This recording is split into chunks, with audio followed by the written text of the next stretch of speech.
Chapter है problem of deficit demand and excess demand. ठीक है, बात करते हैं ये प्रॉब्लम क्यों है। प्रॉब्लम इसलिए होता है कि किसी भी एक इकोनॉमी में जो आइडल सिचुएशन होनी चाहिए वो होनी चाहिए जब आपका AD बराबर हो AS के। ठीक है, और मैं मान के चल रही हूँ कि हमको AD का भी मतलब पता है, हमें AS का भी मतलब पता है। और अगर मैं रफली बात करूँ तो AD का मतलब होगा एग्रीगेट डिमांड। AD का मतलब होगा एग्रीगेट डिमांड, यानी टोटल कितनी आपके जो कंट्री है उस कंट्री में टोटल डिमांड कितनी हो रही है। और AS का मतलब कि इसी कंट्री के अंदर सप्लाई कितनी हो पा रही है, एग्रीगेट सप्लाई। ठीक है, एक आदमी की नहीं, पूरे नेशन की बात कर रहे हैं, पूरे इकोनॉमी की बात कर रहे हैं। ठीक है, देन एक आइडल इकोनॉमी की सिचुएशन क्या होती है। एक आइडल इकोनॉमी की सिचुएशन होनी चाहिए जहां पर आपकी AD बराबर होगी आपके AS से। ठीक है, AD AS के बराबर होगी। कौन से लेवल पे? फुल एम्प्लॉयमेंट के लेवल पे, फुल एम्प्लॉयमेंट के लेवल पे, या फिर इसको अगर मैं अदर वर्ड्स में कहूँ तो फुल पोटेंशियल ऑफ इकोनॉमी।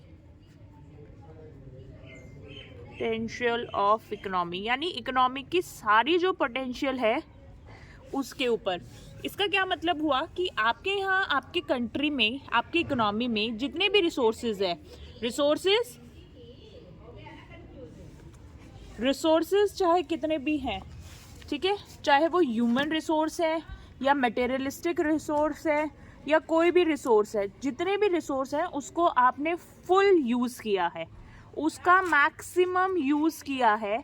और उस मैक्सिमम यूज़ करके आपका जब AD AS के बराबर आएगा तो वो सिचुएशन होगी आइडल सिचुएशन इकोनॉमी में।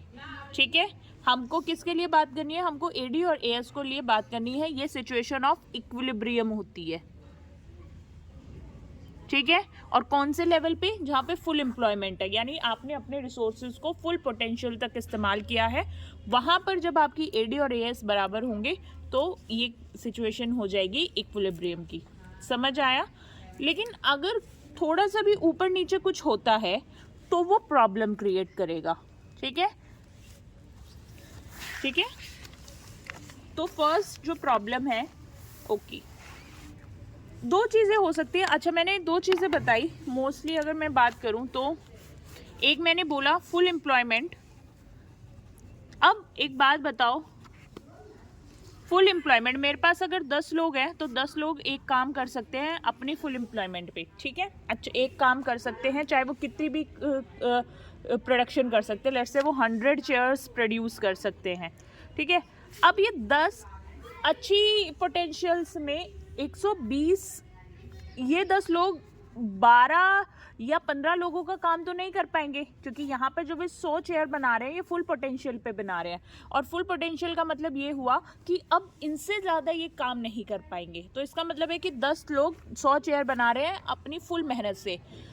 अब ये एक्सेस नहीं जा सकते हैं, अपने पोटेंशियल से एक्सेस नहीं जा सकते, यानी ये एक्सेस में काम नहीं कर सकते। अब ये नहीं करेंगे कि मैं 100 से 120 बना दूं, नहीं, क्योंकि अब इनके पास इतना जोर है नहीं। लेकिन ये कम ज़रूर काम कर सकते हैं। वो जो कम काम करेंगे उसको आप कहते हैं अंडर एम्प्लॉयमेंट, यानी आपके जो रिसोर्सेज है वो आपको 100% एफर्ट्स नहीं दे रहे हैं, आप उनको अच्छे से इस्तेमाल नहीं कर रहे हैं। ठीक है, फुल एम्प्लॉयमेंट अंडर एम्प्लॉयमेंट की सिचुएशन समझ में आ गई। ओके, अब बात करते हैं कोर टॉपिक। कोर टॉपिक क्या है? प्रॉब्लम ऑफ एक्सेस डिमांड और deficit demand. Okay, problem of deficit demand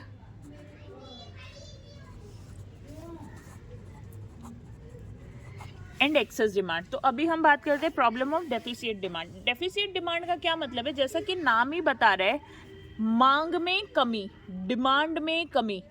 deficiency का मतलब होता है कमी, डिमांड का मतलब मांग।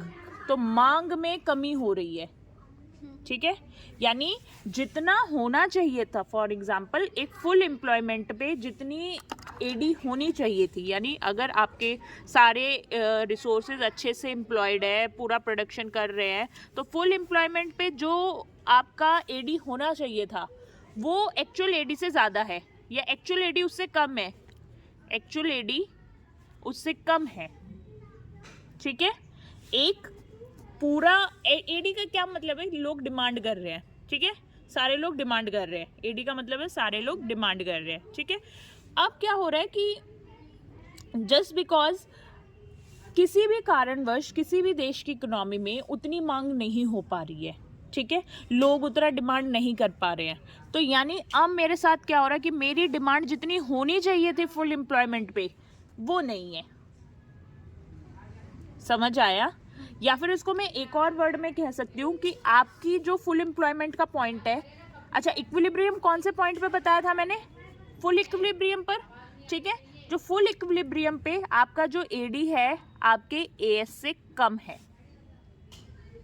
कौन सा समझ आ रहा है? ये वाला समझ आ रहा है या ये वाला समझ आ रहा है? दोनों रिपीट करूँ दोबारा, एक बार बताओ रिपीट कर दूँ, ठीक है। क्या होता है कि फुल एम्प्लॉयमेंट का कॉन्सेप्ट समझ आया, ठीक है, बता देना जहाँ पर भी रिपीट करना है। फुल एम्प्लॉयमेंट का समझ आया, जहाँ पे सारे रिसोर्सेज अपना 100% दे रहे हैं, ठीक है। अब ऐसी सिचुएशन है कि वहाँ पर एडी कम है, यानी जितना उन्हें करना चाहिए था, यानी जितनी एडी होनी चाहिए थी फुल एम्प्लॉयमेंट पे उतनी नहीं है, उससे कम है, तो कमी हो गई मांग में। या फिर मैं एक और दूसरे वर्ड्स में एक बात कहूँ कि फुल एम्प्लॉयमेंट में क्या होता है, इक्विलिब्रियम होती है, फुल इक्विलिब्रियम होती है, ठीक है। अभी डेफिसिट डिमांड का मतलब ये है कि जितनी डिमांड होनी चाहिए फुल एम्प्लॉयमेंट पे या इक्विलिब्रियम के पॉइंट पे जितनी डिमांड होनी चाहिए, डिमांड उससे कम है मार्केट में, ठीक है। इक्विलिब्रियम का एक ऐसा पॉइंट होता है जो इक्विलिब्रियम का पॉइंट होता है, इक्विलिब्रियम का जो पॉइंट होता है, ऐसी सिचुएशन में क्या होता है कि एडी किसके बराबर होता है? एएस के बराबर होता है। तो लेकिन डेफिसिट डिमांड के केस में क्या होगा? एडी कम होगा एएस से, यानी जितनी डिमांड इक्विलिब्रियम पे होनी चाहिए उतनी डिमांड नहीं है, उससे कम है मार्केट में। समझ आया? अब मैं इसका एक डायग्राम बनाने की कोशिश करती हूँ। इक्विलिब्रियम का जो इक्विलिब्रियम क्या होना चाहिए, कुछ ऐसा होना चाहिए, लेट्स से इक्विलिब्रियम का पॉइंट ये होना चाहिए, एएस है ये और एडी है ये। अच्छा एडी क्यों मैंने ऊपर से बनाई, ये पॉइंट क्लियर है, ठीक है। और जिसको ना हो वो मेरी पिछली वाली वीडियो देख लेना, ठीक है।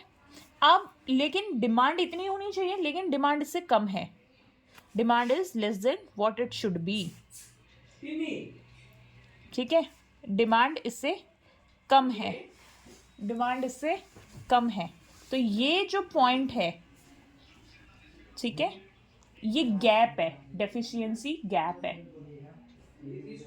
ठीक है, डेफिशिएंसी गैप है। यहाँ तक क्लियर हुआ? हाँ। कि डिमांड होनी चाहिए थी इतनी because of point of equilibrium, लेकिन डिमांड इतनी नहीं है। एक्चुअल डिमांड कितनी है मेरी? एक्चुअल डिमांड मेरी कम है, तो इसके लिए ये जो बीच में बन गया, ये क्या बन गया? एक गैप बन गया, ठीक है। इस गैप को क्या कहते हैं हिंदी में? अस्फीतिक अंतराल, और इंग्लिश में कहेंगे डेफिशिएंसी गैप। ओके, ठीक है। ये जो गैप होता है, इस गैप को हम कहते हैं डेफिशिएंट डिमांड, यानी ये जो गैप है दो डिमांड्स के बीच में वो ही होगा डेफिशिएंट डिमांड, और इसको आप कहेंगे डिफ्लेशनरी गैप, डिफ्लेशनरी गैप कहेंगे इसको, ठीक है। हिंदी में क्या कहेंगे?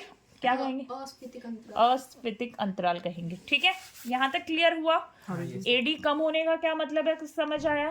गैप का मतलब समझ आया, ठीक है। अब हम बात कर लेते हैं इसके कॉजेस क्या क्या है, यानी क्यों हो रहा है, क्या हो रहा है मार्केट में जो एक कम हो रही है, और इसके कॉन्सिक्वेंसेस क्या हो सकते हैं, यानी इसका इम्पैक्ट कहाँ और क्या हो सकता है, ठीक है। मेरे को आइडिया, एक मेजर आइडिया समझ आ गया है कि ये है। अब दो चीजें देख लेते हैं हम, एक देख लेते हैं हम इसके कॉजेस मतलब कारण किस चीज के, कि ये डिमांड क्यों कम है, और तीसरा होगा आपका इसके कॉन्सिक्वेंसेस, इम्पैक्ट, आपके इम्पैक्ट का मतलब क्या होगा कि इसके प्रभाव क्या क्या होंगे मार्केट पे, ठीक है।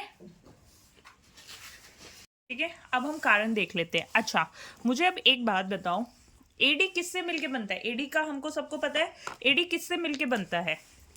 एडी मिलके बनता है कंजप्शन से, आगे इन्वेस्टमेंट से, आगे गवर्नमेंट एक्सपेंडिचर से, हाँ, और x माइनस एम यानी नेट एक्सपोर्ट से, ठीक है, इतने से बन के बनता है।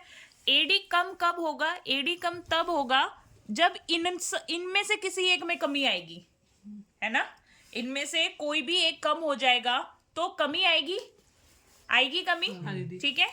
तो सबसे पहला कारण क्या होगा? कारण होगा लोगों के कंजप्शन में यानी उपभोग में कमी होना, ठीक है, उपभोग में या कंजप्शन में कमी होना, ठीक है, या फिर इन्वेस्टमेंट में कमी होना, है ना, इन्वेस्टमेंट में कमी होना यानी लोग अब इन्वेस्ट नहीं कर रहे, कहीं पर पैसा खर्च नहीं कर रहे हैं, ठीक है, इन्वेस्टमेंट में कमी।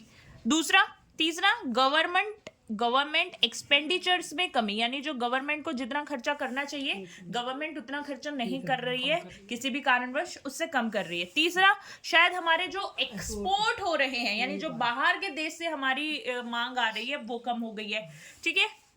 एक पॉइंट जो मैं ऐड करना चाहूंगी वो होगा टैक्स में इंक्रीमेंट।